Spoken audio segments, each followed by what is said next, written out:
Welcome to not just another defensive driving program. We won't tell you not to drink and drive. You already know that. We're not going to tell you not to exceed the speed limit because you'll continue to do what you've been doing while police are not watching you. We're not going to review many of the things you already know. Our objective is to provide logical, factual information to help you make better driving decisions. We know that a training program won't change attitudes, but we believe if you learn and use this information, you'll be a better, safer driver. One thing we do know is the vast majority of commuters are stressed on their daily drive to and from work. We also know that feeling stress behind the wheel may be a familiar sensation, but medical experts state it could be a health hazard. Studies have shown that the longer distances you commute in your vehicle, the higher the driver's blood pressure. This also leads to an increase in job frustration and illness. Let's face it, driving in traffic is a tough job, even in the best of conditions. When you combine stress and frustration with so many poor drivers out there on the road, it just drives us good drivers nuts. What do we mean by good driver skills? There are so many drivers on the road today whose skills and driving expertise allow them to simply aim the vehicle in the right direction. They have absolutely no knowledge on what to do in case of a tire failure at 65 miles per hour or how to respond to other similar emergencies. They can aim the vehicle in between the lanes, but that's about it. It's like people zooming through a traffic area at 70 miles per hour when the speed limit is 45. Drivers such as this have no idea what to do if another vehicle pulls into their lane. They must assume no one will pull in front of them because they're driving too fast to stop. Just think about the lack of driving knowledge of so many drivers. It's terrifying. Have you ever seen anyone pulling a trailer and driving the speed limit? How much high-speed emergency training do most drivers have? The answer is probably very little. What happens to a vehicle when it starts to skid? Do you know how to control the skid and bring the vehicle out of danger? Does your vehicle use anti-lock braking systems or regular brakes? Does it make a difference? With anti-lock brakes, you brake hard and don't let up. The brake pedal will vibrate or pulsate beneath your foot, and the brakes may make different shuddering noises. That means the anti-lock system is doing its job, preventing the wheels from stopping completely, but it frightens some drivers into taking their feet off. It's very important to understand that if the anti-lock activates, you've got to stay with it. If you pump or vary the pressure on the brakes, the computer resets over and over, substantially reducing braking power. Make sure you know which braking system you have on your vehicle. Does bad weather affect driving? There are people driving in bad weather who will not slow down due to the weather conditions. Even though the speed limit may be posted at 70 miles per hour, depending upon weather conditions, driving 50 miles an hour may be too fast. That's why we see all these traffic pileups during snow, fog, and dust storms. Drivers operating at unsafe speed in traffic, tailgating, cutting in, not paying attention to the road, it adds up to accidents and deaths on the road. It's crazy, but unfortunately, it's part of today's driving experience. Professional truck and motor coach drivers generally have more training than the average driver because they go through a much more rigorous licensing and testing program. That's what they do for a living, so the vast majority of truckers have the edge in training and experience. Now, we're not saying this makes them 100% safe drivers as a group. Take a look at this trucker doing 70 miles an hour in a 60-mile-an-hour zone and tailgating. Apparently, he knows that the vehicle he's tailgating won't stop quickly or have an emergency. He's not a professional driver. What we're saying is there are a number of drivers out there who have different levels of driving experience. That takes us back to the question, what are good driving skills? Good driving skills are understanding your vehicle and how the many different systems operate, such as your parking system, transmission, motor, tires, battery, and others. Too many people on the road today do not fully know their vehicle well enough to react during emergencies. It's knowing the rules of the road and obeying them. Good driving skills include being in control of your emotions and not to get upset at other bad drivers. It's learning how to drive safely at night or in the rain and cold weather. Good driving is a major responsibility, but too many people take it lightly. Do you know how to safely jumpstart your vehicle? 65% of vehicle owners do not know how to properly and safely jumpstart dead batteries. Vehicle owners should know how to perform emergency services because it's part of understanding how your vehicle functions. All vehicle operators should fully understand the functions of your vehicle systems. Do you know how to control your vehicle if you have a tire blowout while traveling at a high rate of speed? Not many people do. Can car tires explode when you're inflating them? Proper maintenance of your vehicle is important. Do you change your fuel filter often? How about those windshield wipers? They can help create a dangerous situation in bad weather. A simple thing like changing your fuel filter every 15,000 miles can prevent a breakdown. Know your vehicle, the safe driving rules, and then use your training and education, intelligence, and experience to operate the vehicle in a professional manner. Don't be a vehicle aimer. Be a professional. Just how easy is it to qualify for a driver's license? The written exam is quite easy to pass, even if you don't study the book. The driving exam is even easier. If you can demonstrate you know how to start and operate your vehicle, along with some minor maneuvers, you pass. The point of this statement is you can take a look at all the drivers on the highways today and wonder how experienced and professional they really are when operating a motor vehicle. When people don't fully understand how to drive, how to react in case of emergencies, and don't obey the laws, it hurts everyone else on the road. Just because a person has qualified for a state driver's license does not mean they are qualified safe drivers. The license means they are simply allowed to legally operate their vehicle. This merely illustrates that we have a large segment of drivers who are on the road with poor driving skills, poor attitudes, not sure of what action to take in case of a vehicle or road emergencies, and who may not be fit to drive. Others just don't understand the rules. It's a wonder there aren't more accidents, injuries, and certainly higher incidences of road rage. It makes a law-abiding citizen feel frustrated. That's another reason for learning new defensive driving techniques. 18-wheelers are the lifelines of our economy. If you bought something, a truck probably delivered it. Most car drivers blame professional truck drivers for all the smog, accidents, congestion, and a million other things on the road. Car drivers really get upset at all the big trucks speeding and tailgating. Big trucks are slow to climb hills and pass other vehicles. Truckers drive too fast and cause accidents. 18-wheelers are just too big and should be taken off the highways. All of these statements are a matter of opinion. The point we want to make here is all drivers should understand trucks, waste vehicles, buses, and motor coaches, and some of the driving problems encountered by operating these large vehicles.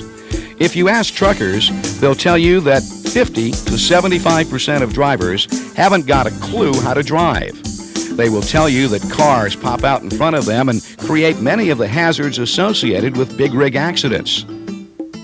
They will also acknowledge there are some truckers who should be taken off the road. However, as a group, the professional truck drivers have a good driving record, and it's getting better.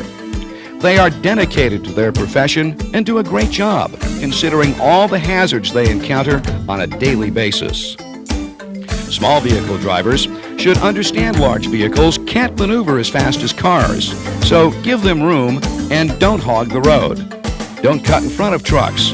Allow them room to pass. When they pass you and they have enough room to pull back into the right lane, you can signal them there's room to return by turning your headlights on and off. This little courtesy makes the trucker feel you understand the difficulty of operating a big rig, and it may help the trucker feel better towards you.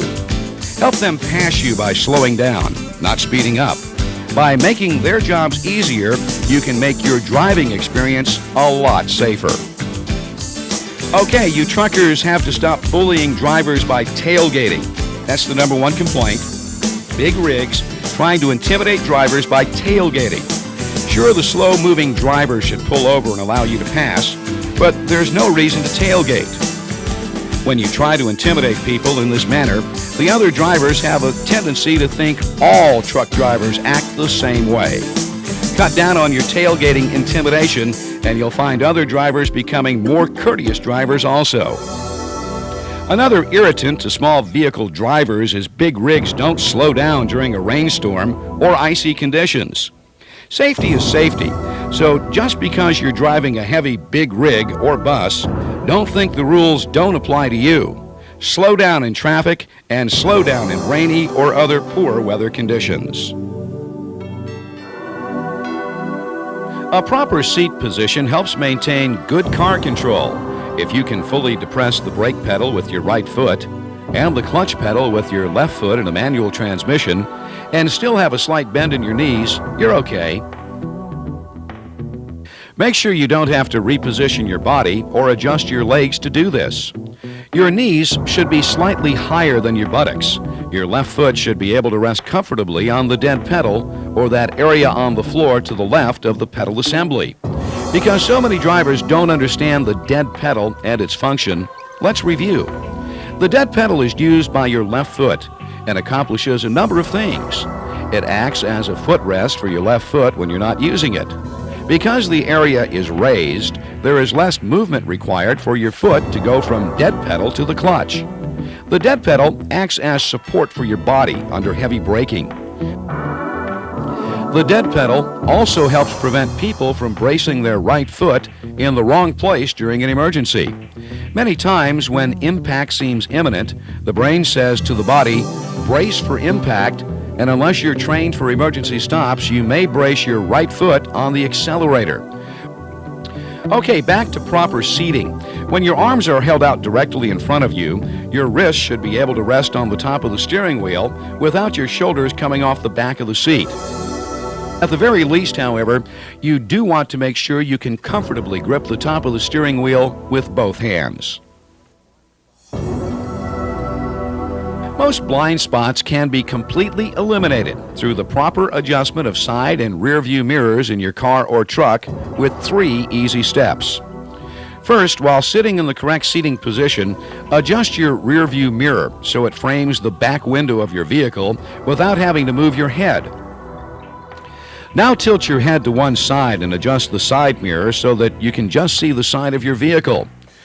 You'll know you've got it right when you can move your head back to a parallel position and cannot see the side of your vehicle. Now, tilt your head to the other side and adjust the other side mirror in the same way. That's it. Test to see if you've got it right by following the path of a passing car. You'll get used to their placement after only a few trips. Setting your mirrors this way allows you to have the widest possible range of vision. You'll now be able to see another vehicle regardless of whether it's behind or beside you. The correct hand positions are 9 and 3 o'clock, which is the exact left and right side of the steering wheel. Using this hand position will make you a better, smoother, and safer driver. When you keep your hands at 9 and 3, you always know exactly in which direction your tires are pointing. In other words, the information you feed the car through the steering wheel is more accurate than at any other position. When your hands are away from this position, such as at the top of the steering wheel, you have a tendency to lob the steering wheel sharply in one direction or the other as you turn a corner. At 9 and 3, you are able to move the steering wheel more smoothly or arc the steering through a corner, helping keep the car balanced and making you a smoother driver. A green light doesn't mean go. The safe working definition of a green light is to always approach with caution. Running red lights is actually a very common cause of accidents. Just remember to approach every intersection with caution and stop on caution and red lights. Wait for the green light to turn green, then make absolutely sure there is no cross traffic running their red or caution light. then proceed, but watching carefully until you pass the intersection. There are many drivers who don't have the skills, temperament, or knowledge to drive vehicles, but they're out there, and you've just seen some of them. The old saying that speed kills is an understatement on today's highways. A maximum speed limit is posted or set by statute on a highway to inform motorists of the highest speed considered to be safe and reasonable under favorable road traffic and weather conditions. Everyone witnesses speeding every day. You should always drive within the legal limits, but the most important criteria on speeds should be, can you stop in time in case of an unexpected situation?